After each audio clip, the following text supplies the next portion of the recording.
Good day, adjudicators, honorable proposition, and also everyone present.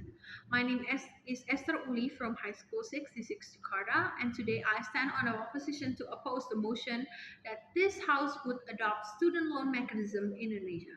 Ladies and gentlemen, let me ask you something. If education is supposed to help young people escape poverty and building a better future, then why are we asking students to begin that future with debt? At first glance, student loans sounds good. Like study first and then you can pay it later. But in reality, this policy does not remove educational barriers. It only postpones them. Because the issue in Indonesia is not simply that students lack money today. The issue is that millions of families are already financially unstable from the very beginning. Many households survive month by month, where one emergency alone, like parents getting sick, losing a job, or rising food prices, can completely destroy their financial condition.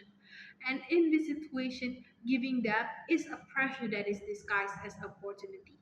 First, student loans trap students in long-term financial insecurity that harms both individual and the society. Second, student loans increases educational inequality because poorer families face bigger financial burdens and also risks. My first argument is that this can cause long-term financial insecurity. Ladies and gentlemen, the proposition tells us that students only pay after they graduate and get employed.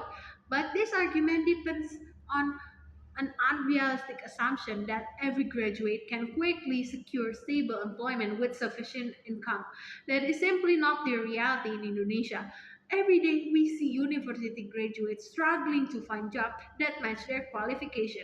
Many eventually work temporary jobs, become online drivers, sell products online, or take unstable freelance work simply just to survive. Now, imagine entering that reality while already carrying a debt. The problem with student loan is not just repayment itself. The problem is what repayment pressure forces people to sacrifice. When graduates carry debt, they lose financial flexibility during the most unstable period of their life. Instead of focusing on building careers, supporting their family members, or improving their skills, they are already forced to prioritize immediately to income because repayment obligation constantly follow them. This creates harmful consequences. First, students become afraid to fail because education who actually must be a process of learning and self-development, it is instead become a financial gamble. Students begin thinking, what if I cannot find work? What if my salary is too low? Or what if I cannot repay the loan? Secondly, debt changes career choices. Many graduates may avoid social important careers such as teaching, public service, or research, or also community work because this kind of job often pay less. Instead, they are pushed towards whatever job gives the fastest income as possible.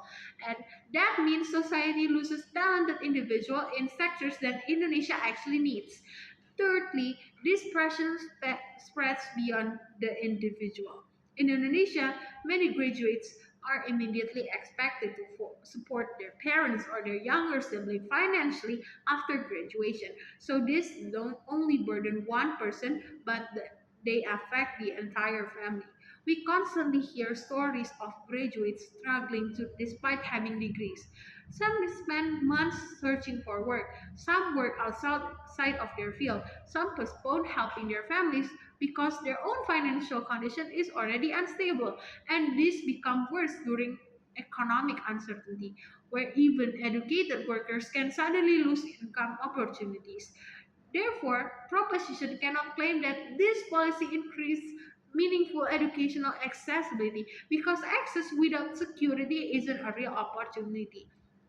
If students enter university only to graduate into final anxiety and debt, then the state has not solved the problem inequality. It is simply delaying the burden until graduation. The second argument is that student loans worsen inequality. Ladies and gentlemen, the proposition frames student loans as a solution for poor and also middle income families. But in reality, these groups are the exact people most harmed by the debt. system. Wealthier family can treat loans as temporary assistance because they are already having saving, property, and also business support. Poor family don't even have that kind of privilege. For lower income household, debt feels dangerous because one economic crisis can destroy repayment capability completely. And this matters because fear itself becomes a barrier to education. Many students from struggling families may reject university not because they're not smart enough, but because they are afraid of future debt obligations, because they know that there is a risk of having debts. They understand that if something goes wrong later, unemployment, illness, or family emergency will carry consequence that they cannot control. So while proposition claims loans create equal access to reality, the reality is that risks are distributed unequally. Richer students receive flexibility, but poorer students receive pressure. Again, once government normalizes student loans, universities become more comfortable to increase tuition costs because they think that the students already have access to money anyway. This creates long-term in educational costs, and eventually higher education become increasingly dependent on debt rather than public support. For example, we already see how many middle-income families struggle to afford education despite technically not qualifying for assistance program. These families are often considered capable enough, but in reality, their income only barely cover daily necessities. Adding future repayment burdens does not solve their insecurity, it deepens it. Therefore, proposition fail to solve education inequality because their mechanism still places the greatest risk on vulnerable communities. And unlike proposition, opposition believes that education should function as public investment, not private liability. Ladies and gentlemen, yes, Indonesia needs more educated citizens, and yes, higher education can improve productivity, innovation, and also economic development. But the question is not whether education is important. The question is whether that is the correct way to achieve educational access. And our answer is no, because there are better alternatives like improving public university funding, expanding scholarship, strengthening vocation education, and also reducing unnecessary educational costs directly.